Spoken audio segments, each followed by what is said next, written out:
اللہ تبارک و تعالیٰ نے انسان کے لیے جتنے بھی فیصلے فرمائے ہیں وہ سارے اس کے حق میں رحمت ہیں، سارے اس کے لیے باعث خیر ہیں، اور ان سارے فیصلوں میں انسان کے لیے بے پناہ برکتیں اور بے پناہ رحمتیں پنہاں ہیں۔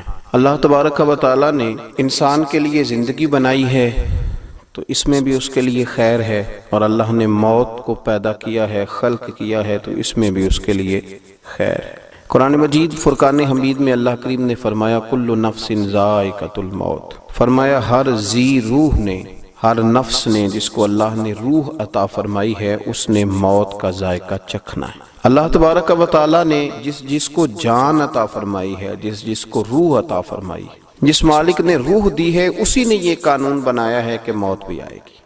امیر ہو، غریب ہو، بڑا ہو، چھوٹا ہو، نیک ہو، بد ہو، موت بہرحال اس کو آئے گی۔ اتنی بڑی حقیقت ہے کہ دنیا میں بہت سارے لوگ بہت ساری چیزوں کو نہیں مانتے، معاذ اللہ کچھ ایسے بیوقوف بھی ہیں جو اللہ کے وجود کے منکر ہیں، لیکن موت ایک اتنی بڑی حقیقت ہے کہ دنیا میں کوئی شخص ایسا نہیں جو موت کا منکر۔ فرمایا ہر ذی روح نے، ہر جاندار نے موت کا ذائقہ چکھنا ہے۔ انسان محسوس کرتا ہے کہ فلاں آدمی کی بڑی ضرورت ہے، فلاں آدمی کی بڑی حاجت ہے، فلاں آدمی ابھی اس کے بچوں کو بیاہ ہونا باقی تھا، ابھی اس کے ذمہ بہت سارے حقوق تھے، بہت سارے فرائض اس نے ادا کرنے تھے، تو یہ تو ہماری باتیں۔ باقی موت چونکہ آنی ہے تو وہ کوئی مجبوری دیکھ کر رکتی نہیں، وہ کوئی حق دیکھ کر، کوئی فرض دیکھ کر ٹھہرتی نہیں، وہ جب آتی ہے تو پھر وہ آ جاتی ہے، پھر وہ کسی کا رخ دیکھ کر کھڑی نہیں ہوتی۔ حضرت سیدنا عبداللہ ابن عمر رضی اللہ تعالیٰ عنہ بیان فرماتے ہیں، مجمع الزوائد کے اندر یہ روایت موجود ہے، فرماتے ہیں کہ مکہ مکرمہ کے اندر ایک اپاہج میاں بیوی تھے، شوہر بھی معذور تھا، اس کی بیوی بھی معذور تھی۔ اللہ تبارک و تعالیٰ کی حکمت کاملہ کا تقاضا دیکھیے کہ ان کا بیٹا بھی ایک ہی تھا، اور وہ ایک ہی بیٹا ماں باپ کو اٹھاتا بھی تھا، بٹھاتا بھی تھا، کھلاتا بھی تھا، مسجد بھی لے کے آتا تھا، گھر بھی لے کے جاتا تھا، وہی ان کے لیے کما کے لاتا تھا، وہی ان کی زندگی کا آسرا اور بظاہر سہارا تھا۔ نبی پاک صلی اللہ تعالی علیہ وآلہ وسلم اس کی اس بات سے آگاہ تھے، حضور اس بات پر بڑے راضی تھے۔ جناب عبداللہ ابن عمر رضی اللہ تعالیٰ عنہ فرماتے ہیں کہ 3 دن مسلسل وہ نوجوان نظر نہیں آیا، تو نبی پاک صلی اللہ تعالیٰ علیہ وسلم نے صحابہ کرام علیہم رضوان سے دریافت کیا کہ وہ نوجوان کہاں گیا، وہ نظر کیوں نہیں آ رہا؟ لوگوں نے عرض کی یا رسول اللہ صلی اللہ علیہ وسلم اس نوجوان کا تو انتقال ہو گیا، ماں باپ معذور ہیں، بوڑھے ہیں، بیمار ہیں، اپاہج ہیں، وہ واحد سہارا تھا ان کی زندگی کا، پر وہ چلا گیا۔ کل نفس ذائقۃ الموت، وہ انتقال کر گیا، وہ رخصت ہو گیا۔ حضرت عبداللہ ابن عمر رضی اللہ تعالیٰ عنہ فرماتے ہیں حضور نے ایک ٹھنڈی آہ بھری اور فرمایا اگر موت کسی کو چھوڑ دیتی تو اس نوجوان کو ضرور چھوڑ دیتی، موت اگر کوئی مجبوری دیکھتی تو اس کی مجبوری کو ضرور دیکھتی، لیکن اللہ کے ہر کام میں حکمت ہے۔ کچھ لوگ ایسے ہیں جو محسوس کرتے ہیں کہ شاید موت کسی بری چیز کا نام ہے، شاید موت سے راہ فرار حاصل ہو جائے، موت کا نام لے کے وہ گھبراتے ہیں۔ اس میں کوئی شک نہیں کہ موت ایک سخت چیز کا نام ہے، اس میں کوئی شک نہیں کہ موت ایک کٹھن مرحلے کا نام ہے، پر موت سے کوئی راہ فرار اختیار نہیں کر سکتا۔ قرآن مجید نے فرمایا قل ان الموت الذی تفرون منہ فانہ ملاقیکم، فرمایا تم فرماؤ کہ وہ موت جس سے تم بھاگتے ہو وہ ضرور تمہیں آئے گی۔ کیوں بھاگتے ہو تم موت سے؟ یہ تو تمہیں آئے گی، جو تمہیں ڈھونڈ لے گی، یہ تو تمہیں تلاش کر لے گی، یہ تو پہنچ جائے گی۔ نبی پاک صلی اللہ تعالیٰ علیہ وسلم نے فرمایا قیامت کے دن جب بندے اللہ کی بارگاہ میں کھڑے کیے جائیں گے تو اللہ ان سے فرمائے گا کیا تم میری ملاقات کو پسند کرتے تھے؟ تو رب کریم کے بندے عرض کریں گے اللہ ہاں، ہم تیری ملاقات کی چاہت رکھتے تھے، ہم تو کہتے تھے کبھی اے حقیقت منتظر نظر آنا لباس مجاز میں، لاکھوں سجدے تڑپ رہے ہیں میری جبین نیاز میں۔ اللہ فرمائے گا تم میری ملاقات کو پسند کرتے تھے؟ اللہ کرتے تھے تو پھر رب فرمائے گا میں بھی تم سے ملنے کو پسند کرتا ہوں، میں بھی تم سے۔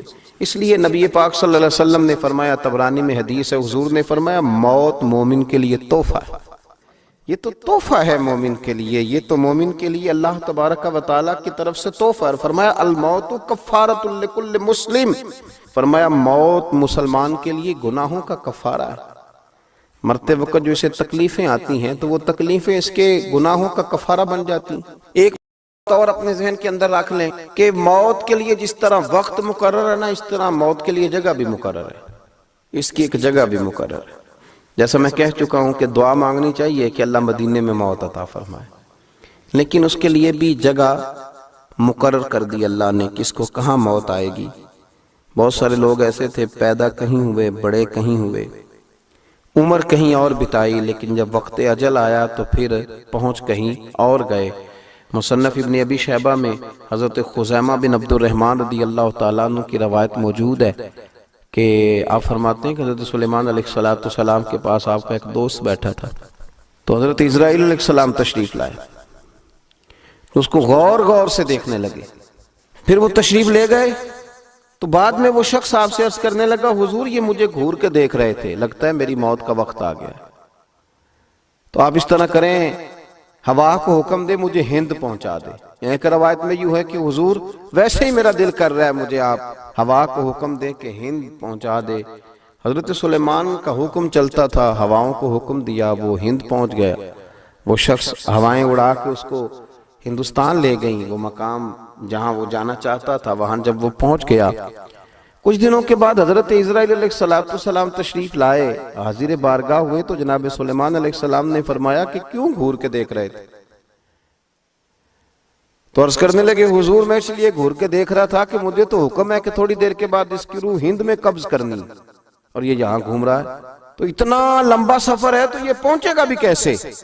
لیکن مجھے حکم ہے، مجھے امر ہے، تو میں تو ہند کی طرف سفر کرنے لگا، لیکن جب میں گیا تو مجھ سے پہلے وہاں موجود تھا۔ حضرت سلیمان علیہ السلام کہنے لگے، تیرے جانے کے بعد اس نے مجھ سے کہا، تو گھوڑے پہ، اونٹ پہ، پیدل تو جا نہیں سکتا تھا، تو میں نے ہوا کو حکم دیا تو اسے لے گئی۔ اس بات کو اور مضبوط کرتی ہے میرے نبی پاک صلی اللہ علیہ وسلم کی وہ حدیث جو صحیح مسلم میں موجود ہے، جو بخاری میں موجود ہے، جو مسند امام احمد بن حنبل میں موجود ہے۔ انس بن مالک رضی اللہ تعالیٰ عنہ فرمانے لگے کہ بدر کی رات نبی پاک صلی اللہ علیہ وسلم نے نشان لگائے تھے، نشان لگائے تھے، فرمایا فلاں کافر یہاں مرے گا، فلاں یہاں مرے گا، فلاں یہاں مرے گا۔ حضرت انس بن مالک رضی اللہ تعالیٰ عنہ فرماتے ہیں جہاں حضور نے چھڑی سے نشان لگایا تھا قطعاً ایک کافر نے وہاں سے تجاوز نہیں کیا، اسی جگہ اس کی موت آئی، وہ وہیں مرا جہاں حضور نے کہا تھا۔ تو موت کا وقت بھی مقرر ہے، موت کی جگہ بھی مقرر ہے، موت کو یاد کرنے کا بھی حکم ہے، لیکن موت مانگنے سے منع کر دیا گیا۔ اسے گھبرائے نہیں، ڈرے نہیں۔ نبی پاک صلی اللہ علیہ وسلم نے تو فرمایا کافر تم پر دلیر ہی اس وقت ہوگا جب تم موت سے گھبرانے لگو، کافر تمہیں روب دکھائے گا، تمہارے دل میں کافروں کا روب ٹھہر جائے گا جب تم موت سے گھبرانے لگو گے اور زندگی سے پیار کرنے لگو، تو یہ تو آئے گی، یہ چھوڑ کے تو نہیں جائے گی۔ تو اس کے لیے اللہ تبارک و تعالیٰ کی بارگاہ سے خیر طلب کریں۔ ہاں میرے رسول کریم صلی اللہ تعالیٰ علیہ وسلم نے موت کو یاد کرنے کا حکم دیا، فرمایا اس کو یاد کرو۔ رسول پاک صلی اللہ علیہ وسلم نے فرمایا لذتوں کو ختم کرنے والی موت کو یاد کرو۔ یہ جو تم گناہ کی لذتوں میں الجھ گئے اور یہ جو تم گناہ اور خواہشات میں الجھتے چلے جا رہے، روز بروز تمہاری ایک نئی خواہش جنم لیتی ہے۔ جو مرنے والے ہوتے ہیں ان کا یہ طریقہ نہیں ہوتا، جو دنیا سے جانے والے ہوتے ہیں ان کا یہ رویہ نہیں ہوتا، وہ تو مسافروں کی طرح وقت گزارتے۔ فرمایا لذتوں کو ختم کرنے والی موت کو یاد کرو۔ ایک صحابی نے عرض کی یا رسول اللہ صلی اللہ علیہ وسلم میرا دل بڑا سخت ہو گیا، رکت نہیں رہی، درد نہیں رہا، سوز نہیں رہا، حضور کو علاج تجویز کر دیں۔ اللہ کے حبیب صلی اللہ علیہ وسلم فرمانے لگے موت کو کثرت سے یاد کیا کر، موت کو یاد کیا کر۔ او پئیاں دس دیاں قبراں جنہاں تے پھول پے، ادھروں کوئی نہیں جی آمدہ تے ادھروں لکھاں گئے۔ امام غزالی حدیث لائے ہیں، سید عالم صلی اللہ علیہ وسلم فرمانے لگے عائشہ جو بندہ دن میں 20 مرتبہ اپنی موت کو یاد کرے اللہ اسے قیامت کے دن شہیدوں کے ساتھ کھڑا فرمائے گا، اللہ اسے وہ درجہ عطا فرمائے گا۔ اب موت کو یاد کرنے کا کیا مطلب ہے؟ موت موت موت یہ تسبیح پڑھ لے، یعنی 20 مرتبہ دن میں یہ گمان کرے کہ مجھے مر جانا ہے، اللہ کی بارگاہ میں جانا۔ پھر کیا ہوگا؟ پھر 20 مرتبہ اس کی فکر تطہیر کا روپ دھارے، 20 مرتبہ اس کی سوچیں پاکیزگی کی طرف جائیں گی، 20 مرتبہ دن میں دنیا کی لذت چھوڑنے کا خیال آئے گا، 20 مرتبہ دن میں وہ خیال کرے گا یہ گناہ بھی چھوڑ دوں، یہ غلطی بھی چھوڑ دوں، یہ ظلم بھی چھوڑ دوں۔ نبی پاک صلی اللہ علیہ وسلم نے فرمایا زندگی کو غنیمت جانو، آج وقت ہے پہلے اس کے کہ پیغام اجل آئے، قبل اس کے کہ جو موجود ہیں ان کے بارے میں یہ کہا جائے کہ وہ ہوا کرتے تھے، قبل اس کے کہ لوگ جن کے مکان کا ٹھکانہ پوچھتے تھے لوگ ان کی قبر کا رستہ پوچھنے لگے، قبل اس کے کہ جن کے بارے میں لوگ سوالات کرتے تھے کہ فلاں آدمی کہاں گیا ہے، پھر لوگ اس کی باقیات کے بارے میں سوال کرنے لگے، قبل اس کے کہ اعلان ہونے لگے، قبل اس کے کہ دعائیں ہونے لگے، اور قبل اس کے کہ موت اپنے پنجے گاڑ کر پہنچ جائے، موت کی تیاری کی جائے۔ انسان کوشش کرتا ہے کہ اپنی صحت کے لیے بھی کچھ نہ کچھ تیار کرے، اپنی زینت کے لیے بھی کچھ نہ کچھ تیار کرے، اپنے آپ کو سجانے سنوارنے، کھانے پینے پہننے رہنے کے لیے کچھ نہ کچھ تیاری کرے، پر اسے چاہیے نہ کہ ساتھ ساتھ مرنے کے لیے بھی کچھ تیاری کرے۔ ہماری جتنی بھی تیاری ہے وہ ساری زندہ رہنے کے لیے، جو کچھ بھی ہم کر رہے ہیں وہ زندہ رہنے کے لیے کر رہے ہیں، جو کچھ بھی ہم کر رہے ہیں۔ مجھے زندہ رہنا ہے تو اس کے لیے مکان چاہیے تو مکان بنا لیا جائے، کپڑے پہننے ہیں تو کپڑے خرید کے سلوا لیے جائیں، اور مجھے چونکہ رہنا ہے تو پھر اس کے لیے کھانا ہے تو پھر کھانے کا بندوبست کر، تو سارا کچھ زندہ رہنے کے لیے۔ اللہ کے بندے جو کچھ بھی کر وہ مرنے کے لیے کرتے تھے۔ ان کا خیال تھا کہ جب مریں گے تو فلاں چیز ملے گی، جب مریں گے تو اللہ فلاں نعمت عطا کرے گا۔ تو ساری تیاری جینے کے لیے نہیں کریں، کچھ مرنے کے لیے بھی تیاری کریں۔ علمت نفس ما قدمت و اخرت، کچھ آگے کے لیے بھی بھیجیں، اس کے لیے بھی کچھ تیاری کریں۔ حضرت عائشہ صدیقہ رضی اللہ تعالیٰ عنہ فرماتی ہیں کہ نبی پاک صلی اللہ علیہ وسلم نے مجھے ایک بکرا ذبح کرنے کے بعد پکانے کے لیے دیا تو وہ میں نے سارا بانٹ دیا، صرف بکرے کی ایک دستی رکھی۔ سرکار کے تناول کرنے کے لیے حضور گھر تشریف لائے تو فرمایا کچھ بچا ہے؟ میں نے عرض کی یا رسول اللہ صلی اللہ علیہ وسلم بس یہ ایک حصہ بچا ہے، باقی تو سارا دے دیا۔ تو حضور نے فرمایا نہیں عائشہ، جو تم نے دے دیا وہ سارا بچ گیا، اس لیے کہ وہ آخرت کے لیے جمع ہو گیا۔ آخرت کے لیے کچھ جمع کریں، سارا بندوبست جینے کے لیے نہیں کریں، کچھ مرنے کے لیے بھی کریں، قبر حشر آخرت کی تیاری کے لیے بھی کچھ کریں۔ اللہ سمجھنے کی توفیق عطا فرمائے۔